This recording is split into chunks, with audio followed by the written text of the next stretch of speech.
सीधा रुख करेंगे 5 मिनट में 25 बड़ी खबरों का।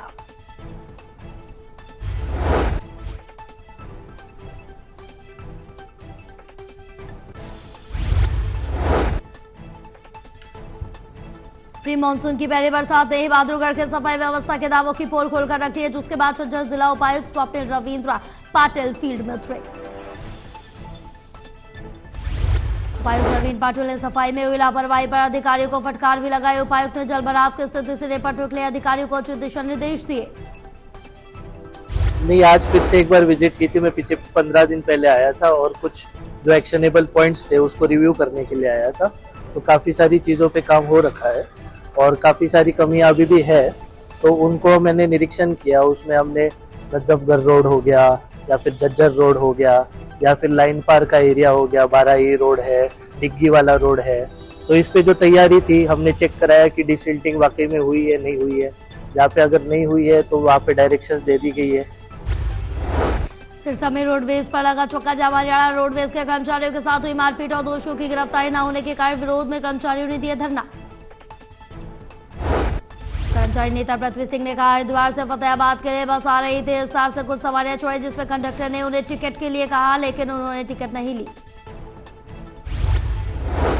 तो हरिद्वार से फतेहाबाद जो बस आ रही थी, फतेहाबाद डिपो की थी, ये सारे उस समय 5-6 बजे लगभग बहुत ज़्यादा सवारी हो जाती है। तो उस समय 2-3 असामाजिक तत्व चढ़ गए बस में और वो सवारी बोली हमें डंडूर करना है, और हिसार से चलने के बाद 2-3 किलोमीटर बाद डंडूर आ जाता है। और उस बस का, और यानी दिल्ली वाली बस है, हरिद्वार वाली बस। करनाल में धान की रोपाई की शुरुआत हो चुकी है। हरियाणा के चावल की कटोरी के रूप में जाने वाले करनाल में धान की रोपाई जोरों पर है। कृषि उपनिदेशक ने जानकारी दी। कृषि विभाग के उपनिदेशक वजीर सिंह ने बताया कि जिले में 1,80,000 हेक्टेयर धान की खेती की जाती है। सरकार द्वारा 15 जून तक धान की रोपाई पर प्रतिबंध लगाया हुआ था। 1,80,000 हेक्टेयर में धान की खेती की जाती है और पहले सरकार द्वारा 15 जून तक प्रतिबंध लगाया हुआ था, लेकिन अब किसानों द्वारा धान की रोपाई का कार्य शुरू कर दिया गया है। और इसके अलावा सरकार द्वारा जो है वो धान को DSR के माध्यम से लगाने पे भी अनुदान दिया जा रहा है। 4,500 रुपये प्रति एकड़ का अनुदान दिया जा रहा है।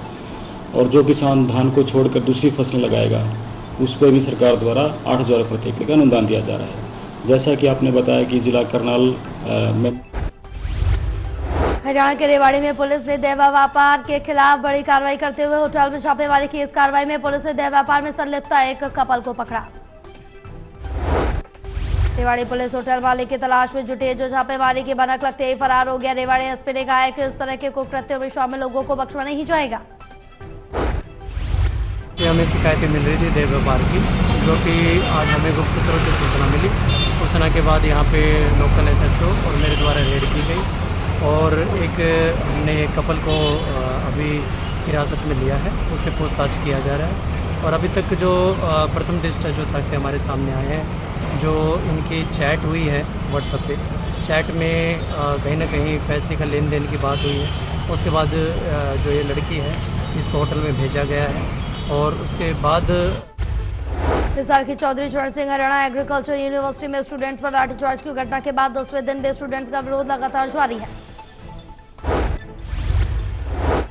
साथ उस दिन 10 तारीख को जो अभद्र व्यवहार किया गया, हमारे साथ मारपीट की, वो एक तरह से हमारे मानवाधिकार का हनन ही है सर। अब जो ये प्रोटेस्ट करने से रोक रहे हैं हमें, ये भी तो हमारे अधिकारों का हनन ही कर रहे हैं। तो हमने गुहार लगाई है कि वे भी हमारे साथ दें और जो उचित कार्रवाई है इनके ऊपर करें सर। शुरुआत भूख हड़ताल की छात्रों से। हरियाणा एग्रीकल्चर यूनिवर्सिटी में धरने पर बैठे स्टूडेंट्स के साथ भूख हड़ताल करने पहुंचे कांग्रेस के विधायक जोशी पेटवार को स्टूडेंट्स ने यहां भूख हड़ताल पर रोक दिया।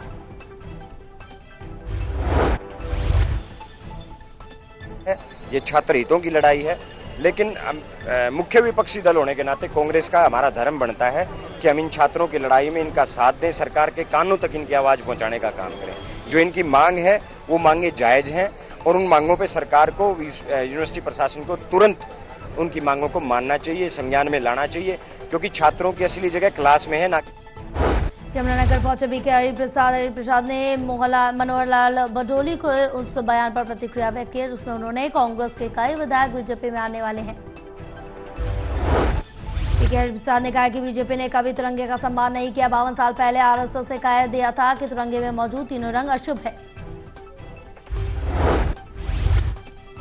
जरूरी है, मनभेद नहीं रहना है, उधर मनभेद नहीं है, मतभेद रहा हम स्वागत करते हैं। भारतीय जनता पार्टी जैसा एक आदमी बोल दिया बाकी कोई नहीं बोलेगा, ऐसा नहीं चलेगा।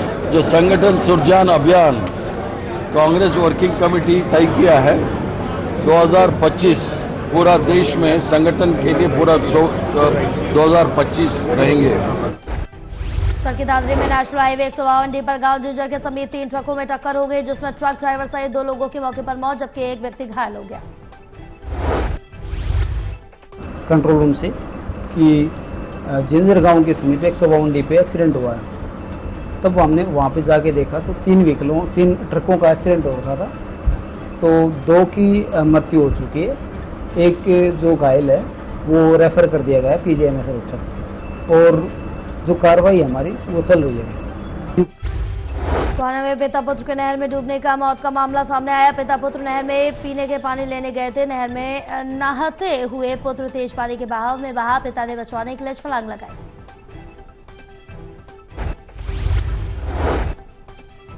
लेने के लिए आए थे लड़के पर, तो पिताजी तो लड़के पे पानी भरने लगा और तो लड़का था वो दूसरे वाले नहर में पानी कम है उसमें नहाने के लिए बोला अपने पिताजी को इसमें नहा लो। उसके पिताजी ने कहा कि यहाँ नहा ले थोड़ी देर में।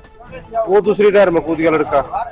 वो उसको बचाने चक्कर में पिताजी ने पानी भी नहीं भरा, उसके साथ में ही कूद गया। तो ग्रामीणों ने बताया कि सतबीर और उसका बेटा नहर में डूब गया। उसका बेटा नहर में नहाने उतर गया। उसको बचवाने के लिए सतबीर ने भी नहर में छलांग लगा दी।